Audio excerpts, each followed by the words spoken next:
understand what's the concept of a dream at that age.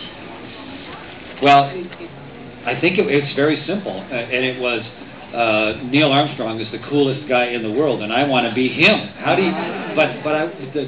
But at the time, it was grown-up thoughts coming into a 9-year-old boy's mind, and walking outside and looking up at the moon that night and realizing that this morning it was impossible, and not in the entire history of our species had we done this before, and now tonight that was possible.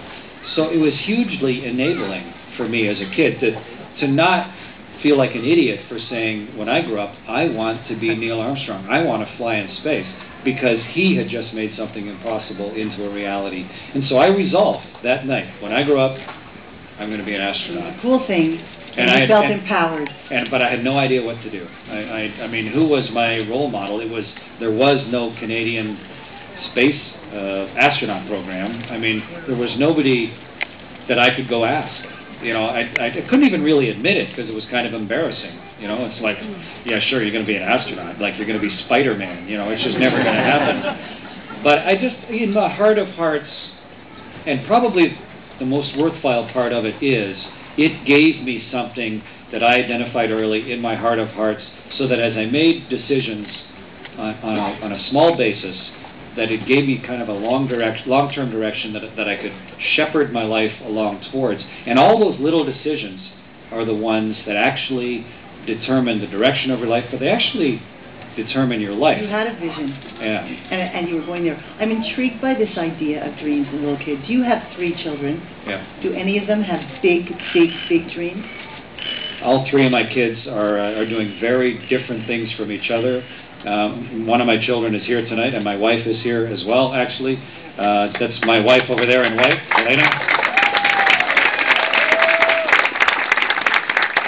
And the one who managed the social media for the flight, and who goaded me and harangued me into making the Space Oddity video, who was recently just finished his MBA, is Evan Hadfield, my middle son, who's down there sitting.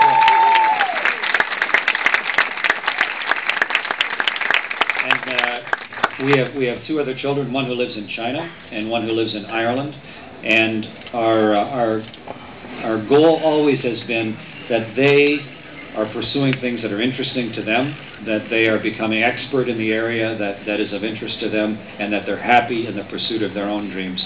And I think so far so good. I think all 3 of them are doing all right. That's what you encourage them to do, to find their passion. That's what we really tried to cultivate as their parents, helping them grow up.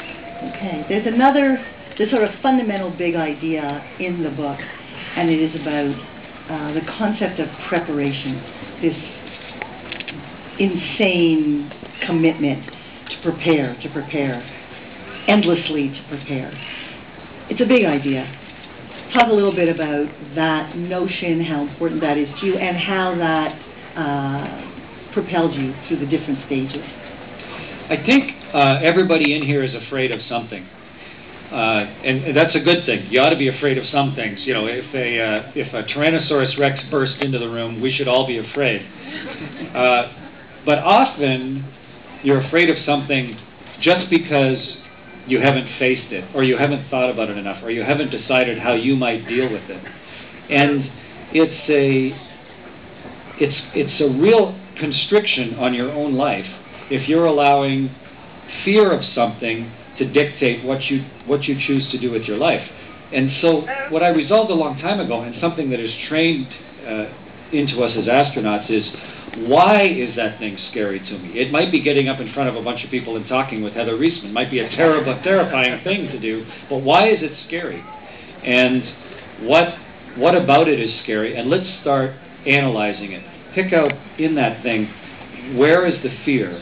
And what is it about it that I can do to try and minimize that? And even more importantly, how can I prepare myself so that it diminishes the panic that is natural when fear confronts you? And if you really look at it closely, if you really pick apart the details of it, if you visualize failure and visualize disaster as a standard way of looking at things that scare you, and then realize, hey, I have options if this thing happens, or if I'm confronted with that. And how can I now start developing the skills within myself. So if I'm confronted with that thing, I mean, let's pretend right now that we knew there was going to be an earthquake in a week here in this building, all of us. Right now, if an earthquake happened, almost all of us would panic, and we'd probably do the wrong thing. But if we knew a week from now there was going to be an earthquake in here, all of us, I mean, someone should start giving us responsibilities and saying, you research this, and you look into the structure of this building, and where's the right place to stand, and who's got the best skills. And then we practiced it every single hour for the next 2 weeks or week all together, how we're going to react when there's an earthquake in this building. And we all got really comfortable with, okay, if there's an earthquake, this is what the first symptom's going to look like, and then I know what I'm going to do, and I know what you're going to do.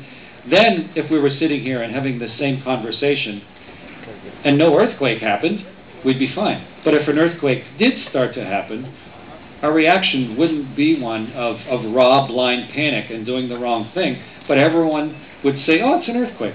We know what we're going to do. No big deal. And we practice this all together. And it's a great, big, silly example, but it's a way of dealing with things that would nominally terrify you that actually are enabling, and everyone would be way more calm about the eventuality of an earthquake as a result. And so it actually, it's a real optimism thing to visualize disaster, because it leaves you feeling comfortable and ready for things that otherwise would have just panicked you. It was a bit of a contrary view as I was reading in the book your thought that rather than assume things that will go right, which so many self-help books often talk about, things, just imagine things will go right. Don't worry about the things that probably won't go wrong. I think one of the most famous ones is don't sweat the small stuff, but you say sweat the small stuff.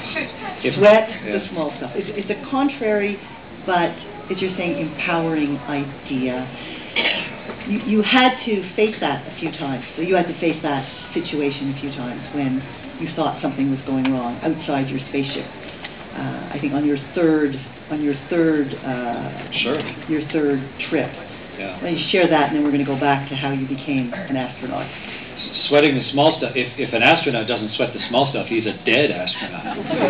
It's critical. It's very contrary. Yeah, but it's not like you need to let the small stuff dictate your life or drive you crazy.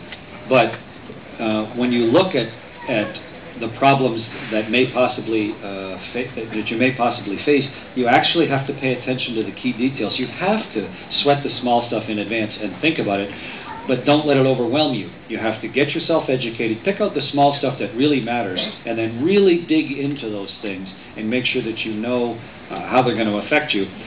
4 days before we came back from the space station, 4 days before we were coming back, our space station sprang a leak and started spewing its ammonia out into space.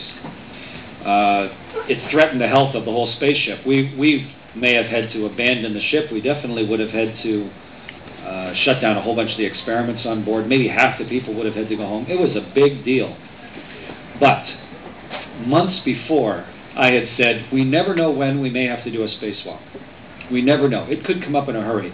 So I said, Chris Cassidy, I said, Chris, you're an experienced spacewalker. You own the airlock. You own the place where the spacesuits live. I want you to make that your place. I want you captain at the time. I was the commander. Yes. I want you to prepare the airlock, just thinking of the eventuality of an emergency spacewalk. And so he took it to heart. He went in there, he made everything shipshape. He put the stuff where he wanted it. He knew where all the little pieces were. He tidied stuff up. He looked at the mess. He cleaned stuff up. And he was always in his mind thinking, you know, we probably aren't going to have to do an emergency spacewalk. It's never been done before on the space station. But just in case, I'm going to look at all these little details and make sure that we're positioned properly. And so when we sprang a leak on a Thursday afternoon, and on Friday morning, Houston said, we need to send you out tomorrow. You have 1 day's notice to do an emergency spacewalk, which normally takes about 8 or 9 days. And to go out into leaking ammonia, which is a really nasty, toxic poison if you ever bring it back inside, we were ready. And in fact, we were kind of comfortable with it because we had thought about the detail of what that might mean to us. We had taken care of those little things in advance, and when the opportunity came up, then it was just a matter of doing something that we had already sweated in advance. And we sent Tom and Chris outside. They worked outside for about 6 or 7 hours, removed this huge box, put in another one, buttoned everything up, came back inside, everything okay by Saturday night, but by Sunday night, we basically knew that we'd stop the ammonia leak, basically save the space station, and we're able to come home in the Soyuz on Monday. And it is purely due to sweating the small stuff and not being paralyzed by fear and planning ahead. And it set us up wonderfully for success. It was your last trip into space. You knew it was your last trip. Yeah. You wanted to be the one to do that spacewalk. I did, of course. I'd walked in space twice before. In fact, next month... Do you children want to come over here so you can really hear